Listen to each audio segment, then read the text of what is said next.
दोस्तों, आज के वीडियो में बताई गई जानकारी वास्तु से जुड़ी भले ही ना हो, लेकिन महत्वपूर्ण इतना है कि आपका इसका प्रयोग करके मुझे धन्यवाद बिना दिए नहीं रह पाएंगे। आज की जानकारी शास्त्रगत तथा लोगों के अनुभव पर आधारित या फल प्रयोग है भी जो लोग करते आ रहे हैं। हम सबका धर्म भले ही अलग हो, लेकिन धन, सुख और शांति हम तो सबको प्रिय हैं, जिनको आप इस वीडियो में बताने के इस छोटी सी चमत्कारी उपाय के द्वारा आसानी से प्राप्त कर सकते हैं। जैसा कि वीडियो की फोटो में वर्णित है कि पीछे केला, आगे बेल, सब देखो लक्ष्मी का खेल। अर्थात यदि आपके घर के सामने बेल का वृक्ष लगा है और घर के पीछे केला का वृक्ष लगा हो तो देवी लक्ष्मी आपके साथ खेल अवश्य करेंगी और देवी आपका घर खुशियों से भर देंगी। भगवान शिव का परम प्रिय बेल वृक्ष जिस घर में होता है वह धन संपदा की देवी लक्ष्मी पीढ़ियों तक वास करती है और हमारी सारी कष्टों को दूर करती है। अभी तक तो हम यही सुनते आ रहे हैं कि बेल वृक्ष की पत्तियां, फूल, फल आदि से शिव जी की प्रसन्नता के लिए पूजा की जाती है। देवी लक्ष्मी प्रसन्न यूं ही होती है और ज्यादा को अखंड सौभाग्य प्राप्ति यूं ही होती है।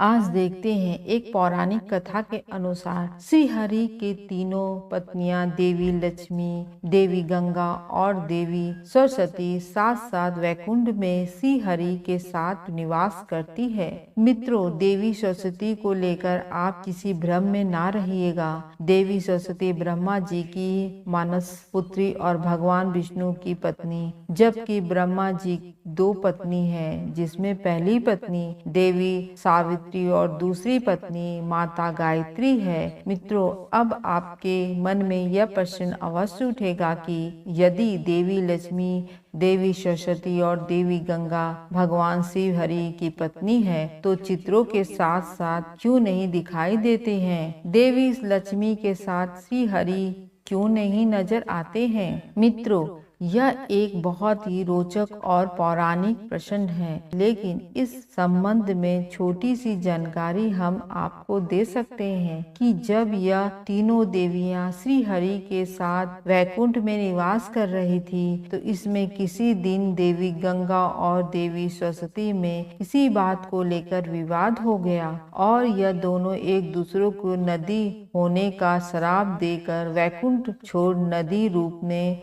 मृत्यु लोक आ गई। इसी कारण भगवान विष्णु के साथ देवी लक्ष्मी की दिखाई देती है।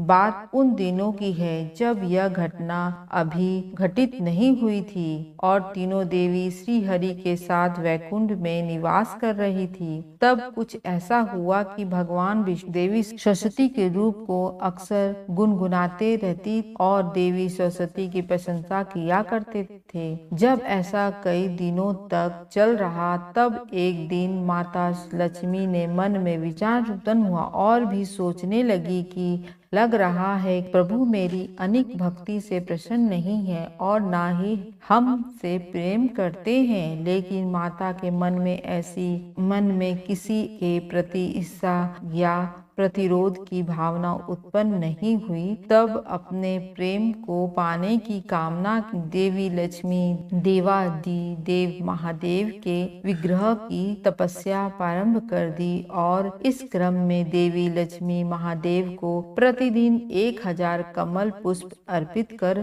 पूजा करने लगी। एक दिन देवी लक्ष्मी कमल पुष्पों से महादेव की पूजा कर रही थी, तब तो कमल कम पड़ गया। देवी लक्ष्मी कुछ चिंतित हो गई। तभी माता की मन में विचार आया कि भगवान विष्णु मेरे पक्षी की तुलना कमल पुष्पों से ही करते हैं और ऐसा विचार करते ही देवी लक्ष्मी ने अपनी एक पख को काट कर भोलेनाथ को अर्पित कर दिया और जैसे ही दूसरी बोकच को माता लक्ष्मी काटने प्रारंभ किया उसी क्षण देवादिदेव महादेव प्रकट होकर माता को ऐसा करने से रोक दिया। महादेव के प्रभाव से देवी लक्ष्मी पूर्णतः स्वस्थ हो गई तथा उनका कटा हुआ बोकच बेल के रूप में परिवर्तित हो गया। तब देवी लक्ष्मी महादेव के हाथ जोड़कर प्रार्थना किया और कहा कि भगवान श्री हरि मेरे अन्य प्रिय प्रेम को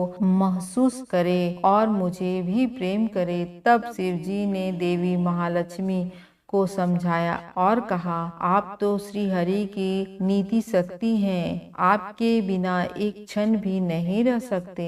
आप ही विष्णु के प्रिय हैं। आप बात देवी के प्रिय तो उनकी श्रद्धा है। यदि आप श्री हैं तो भगवान विष्णु आपके आधार करने के कारण श्रीनिवास है और कालांतर में इन जिनमें भगवान विष्णु श्रीनिवास के नाम से ही जाने जाएंगे और यह बेल आज से श्रीफल के नाम से जाना जाएगा। और जो कोई भी भक्त मुझे बेलपत्र बेल पुष्प के साथ साथ बेल का फल अर्पित करेगा उसे अचल लक्ष्मी अखंड सौभाग्य की प्राप्ति होगी, इसमें कोई संदेह नहीं है। महादेव वाचन सुनकर देवी लक्ष्मी प्रसन्न हो गई और पुनः श्री हरि विष्णु भगवान की हृदय में स्थित हो गई। निरंतर उनके साथ विरह करने लगी। बेल के वृक्ष को सदा स्वर्ग एवं सर्वदा माना चाहिए। बेल वृक्ष साक्षात महादेव के रूप है तथा इसकी लक्ष्मी स्वरूपा है। इसका प्राय दर्शन परम कल्याणकारी होता है। इसी कारण बेल वृक्ष को घर के सामने ही लगाना चाहिए। इसको सींचने से हमारी पितर संतुष्ट होते हैं तथा सुबह शाम इसको प्रणाम करने से जाने अनजाने हमारे द्वारा कोई भी पाप का नाश होता है, परंतु इस वृक्ष को नष्ट करने पर मनुष्य घोर पाप का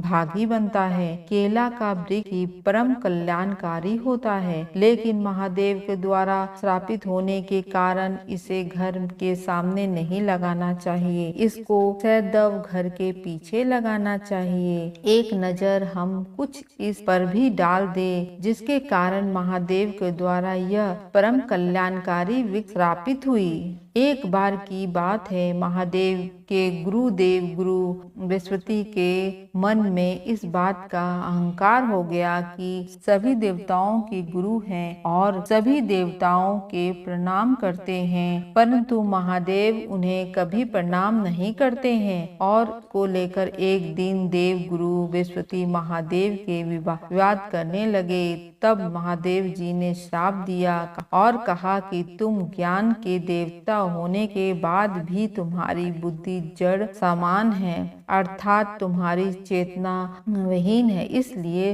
तुम्हें मृत्युलोक में वृक्ष के रूप में जड़ स्वरूप एक जगह स्थिर रहना पड़ेगा। भगवान के ऐसे वाचक सुनकर देव गुरु की गिड़गिड़ाने लगे और क्षमा याचना करने लगे। तब महादेव को उनके ऊपर दया आ गई। उन्होंने देव गुरु से कहा कि केले के वृक्ष के रूप में आप मृत्युलोक में जाएंगे और वहां भी आप ज्ञानी और पूजनीय होंगे। आपके वार के दिन अर्थात बृहस्पतिवार जब गुरुवार के दिन लोग आपकी पूजा करें, परम सौभाग्य की प्राप्ति होगी।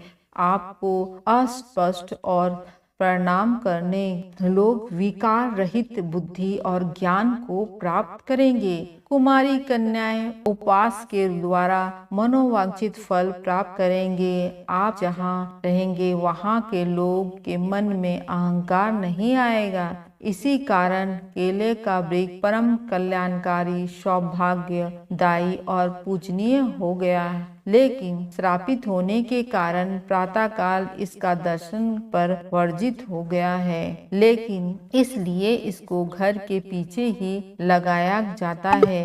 मित्रों, यदि आपके घर में जगह ना हो तो आप 2 बड़ी गमली लें और एक गमली में बेल का वृक्ष लगाएं और उसे छत पर सामने की तरफ रख दें और दूसरी गमले में केले का वृक्ष लगाएं और छत पर पीछे की तरफ रख दें तथा दोनों की श्रद्धा और विश्वास के साथ सेवा करें। चमत्कार निश्चय ही दिखाई देगा। और यहाँ मुझे आपके कमेंट का इंतजार रहेगा। जय श्री कृष्ण दोस्तों, धन्यवाद।